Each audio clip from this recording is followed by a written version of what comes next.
let me illustrate to everybody one simple example. Okay, the Quran, Surah Al-Ma'idah says, there's the surah that states, the verse that states that daging babi, darah babi, lemak babi is haram for consumption. So Allah says, forbidden unto you is the flesh and blood of swine, and it continues all the various things yang tak boleh makan tu. And at the end also states that any animal that is sacrificed in the name of the deity other than Allah. So you know what that means sebenarnya? That is actually offerings. Some religions, some beliefs, they take animals, they sacrifice to serve their God. Macam Chinese pun ada Hungry Ghost punya benda tu, dia bagi makanan, dia tak ke sacrifice.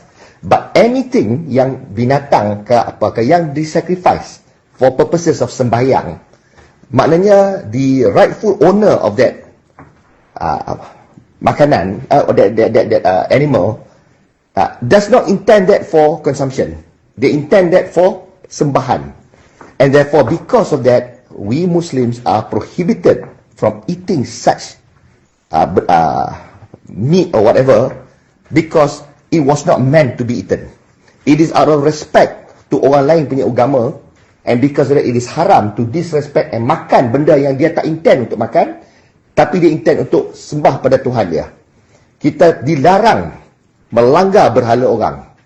So that is surah Al-Ma'idah. Now, however, a lot of Muslims yang terancak akal, they decided, okay, since it is haram to consume animal sacrifice in the name of other than Allah, so therefore it follows, they decide, it follows that only animals that sacrifice in the name of Allah barulah boleh makan. Allah tak kata macam tu tau. Allah kata sacrifice other than the name of Allah. You can sacrifice in any other reason pun. Sacrifice to makan, sacrifice whatever. Tapi tak, dia kena kata kena sacrifice in the name of Allah baru boleh makan. Therefore, that's where it comes, where makanan semua halal kalau disembelih, baca bismillah oleh Muslim. They come up with this. They come up with these details, and benda tu barulah benda tu jadi halal. Kalau dipotong cara lain ke apa ke, benda tu haram. They say this. They come up with this. I categorically reject lah. To me, I tak makan babi, and I tak makan any makanan binatang yang offering. I don't. Because to me, that's how I interpret the Quran, and that is what is revealed to me. I verified that fact to myself, and I compel myself and my whole family to follow that code. Okay, now, baru-baru ni, kan ada isu halal accreditation. Nak paksa semua orang ada halal punya certificate. Tak. Tapi sekarang ni, that's already been thrown into the bin kan. Pasal pelaksanaan tu questionable, and government decide to backpedal. Okay, so sekarang ni, tak ada lah isu halal. Tapi, notwithstanding, there are so many shops yang tak ada accreditation, certification halal. Okay, now with this Mufti Bill, I show you one application of how it can happen. The Mufti can now declare that Muslims hanya boleh makan, hanya makanan yang ada sijil halal saja, restoran yang ada sijil halal saja yang boleh, yang consider halal. Yang mana yang tak ada accreditation of halal is not halal. They come up with a fatwa, and based on this bill, that will be gazetted, and therefore kalau kita makan di restoran, walaupun ayam ke sayur ke, ataupun gula-gula ke kek ke, kalau tak ada certification halal, maknanya kita makan benda haram. And therefore, kalau perbuatan tu haram, based on kita punya existing law sekarang ni ada pun, kalau Muslim tu makan babi in public, ataupun in certain states dia minum alkohol, dia boleh kena tindakan undang-undang. Jadi, nampak tak what happens? Benda-benda haram. Dia can come up with a fatwa also yang anybody yang serve Muslims makanan yang tak ada certification of halal is berdosa atau bersalah. Now, this is where it may even affect the non-Muslims. Non-Muslims who may end up, serving Muslims makanan, sedangkan restoran dia tak certified halal. Tapi dia tak bagi babi pun. Now, they can come up with all kinds of things.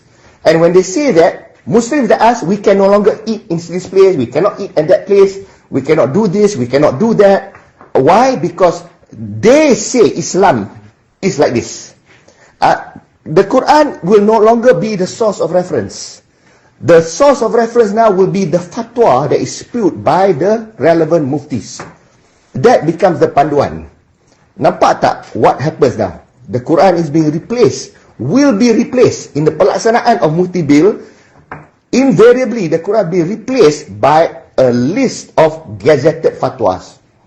And therefore, for Muslims, the message will be that you tak payah susah baca Quran, you tak payah cari guru, try to interpret, tak payah, no need dah.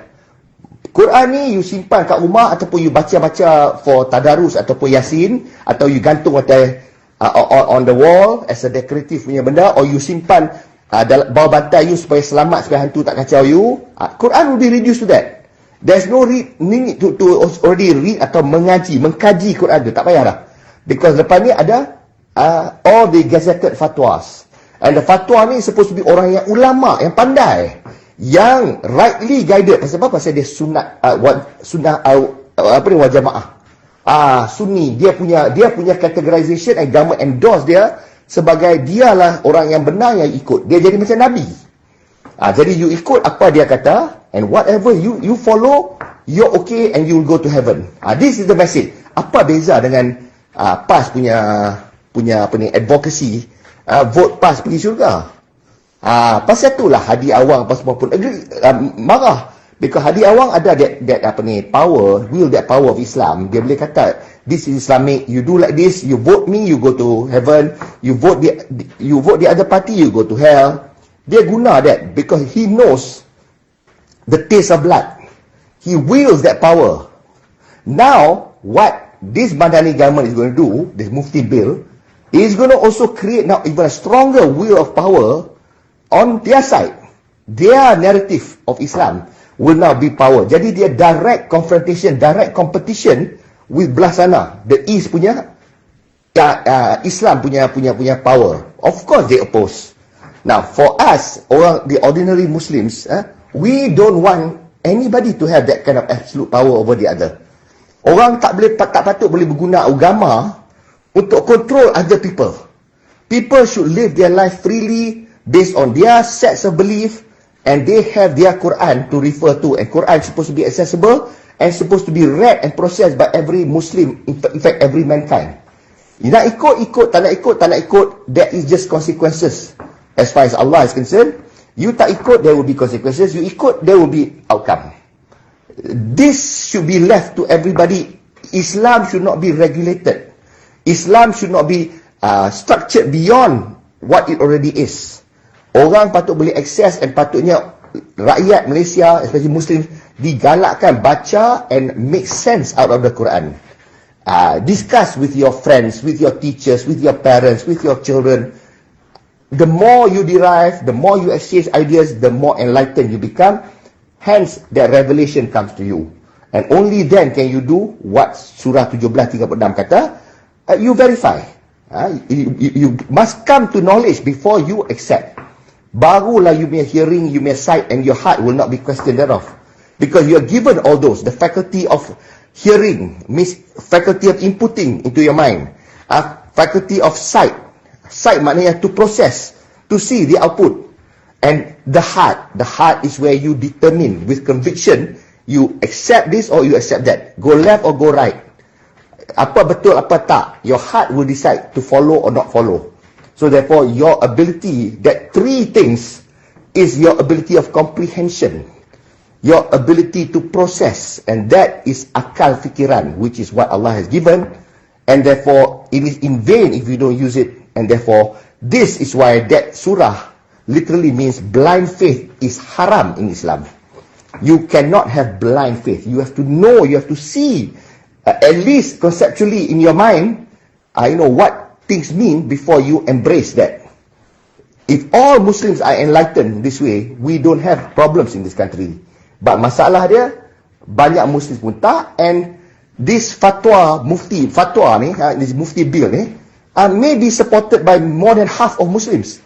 Because dia berkata, senang lah, orang kamak fatwa, kita ikut fatwa, tak payah nak baca and penat-penat nak understand Quran. This is how dangerous it is, and if this come to pass and benda ni on, I tell you, I foresee Armageddon in this country lah. I foresee anarchy in this country. Memang masalah betul, because you will see what kind of monsters the muftis can be. You tengok Siti Kasim punya video pun you can tengok dah. Now cannot even kutuk ulama. Kutuk ulama means you are fasik, you are munafik. Dia dah boleh kutuk orang yang tak setuju dia. Tapi orang lain tak kutuk, maknanya kita kutuk Islam, kita kutuk Allah, kita kutuk Rasul. Nampak tak, they put themselves in the same pedestal because dia panggil dia ulama and because dia bungkus kepala dia dengan serban. This to me, is an abomination. To me, I just cannot accept this, and I just hope there will be more people who rise up and talk about it and oppose this, so that this Mufti Bill never see the light of day. Let me know what you think in the comments. And you know what? If you're enjoying this video, please share it with your friends and on social media. I really appreciate your support, and consider subscribing to the channel for more videos like this one. Thank you.